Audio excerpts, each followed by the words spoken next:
अशीदृकामुखनां धीर्पतिजितेन्द्रियः सत्यवादी प्रत्याडं चैव प्रमोसतीरानुवादं चैव चातो प्रतिवादते एव धन्यादिकं विवाह संजाते शेवो दुर्गकारागार विराजते।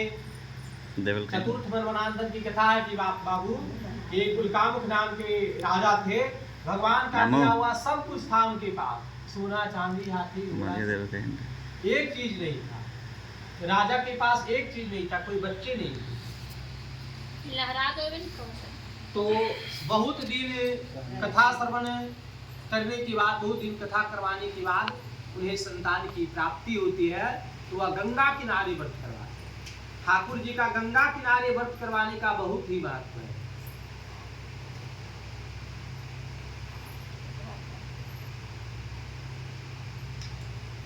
कोई गंगा किनारे व्रत चल रहा था, माधिया देव ना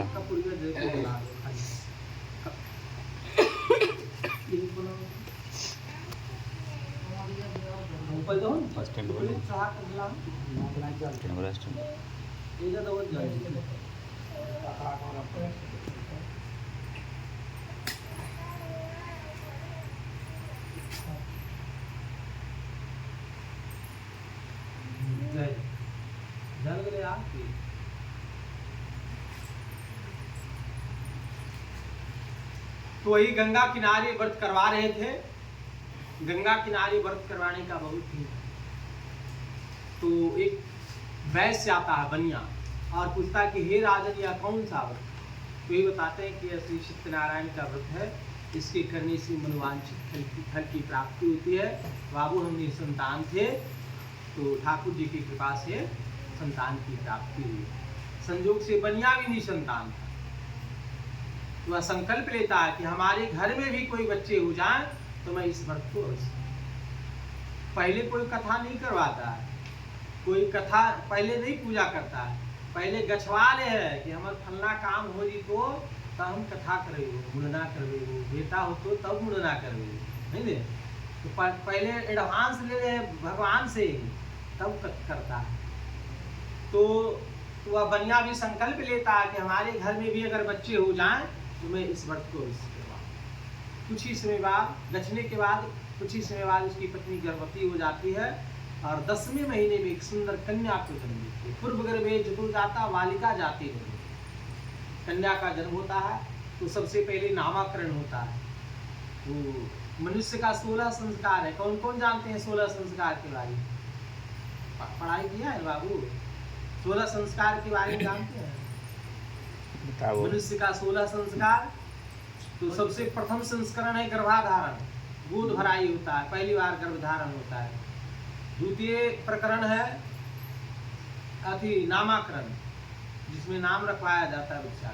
फिर अन्नप्राशन, कर्णछेदन, फिर होता है चौल मुंडन, वेदारंभ, विद्यारंभ, फिर विवाह संस्कार होता है। विवाह में 7 गो संस्कार होता है। हल्दी लग रहे मंगनी के नहीं लग रहे, लगन लिखे ले मंगनी के नहीं, धान कुटार ले मंगनी के 7 गो संस्कार हो जाते।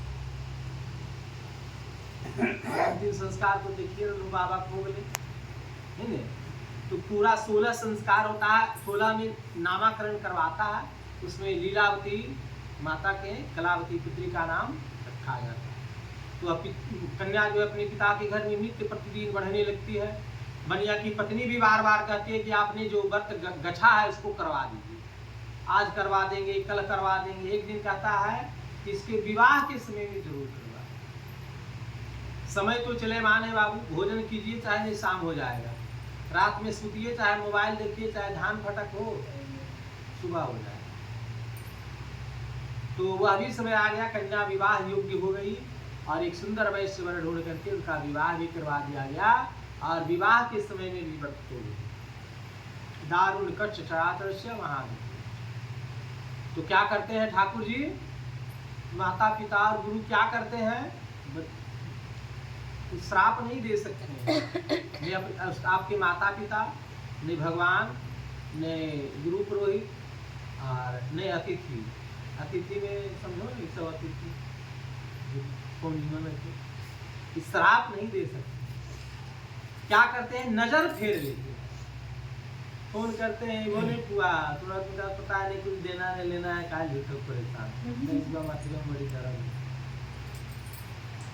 बर्थडे हो तो माथा में दर्द हो बुआ, हाँ तो पूरा बुखार लो हम की करिए तो आइए दीजिए। तो वो नजर फेर लेते हैं, नजर फेर ले जिससे माता पिता गुरु और आचार्य अतिथि वो बहुत परेशान होता है नहीं? अब तो विवाह भी हो गया, अब 2 बापुत था, अब तो ससुर और दामाद 2 हो गया। वह व्यापार करने के लिए दूसरे देश में जाता है, दूसरे राज्य में, और वहाँ एक चोरी के आरोप जो कि उसने नहीं किया था, चोरी के आरोप में कारागार विराजते जेल में जाके बंद हो जाता है। एक बार बोलिए आनंद कंद भगवान जय वृंदावन बिहारी लाल की जय।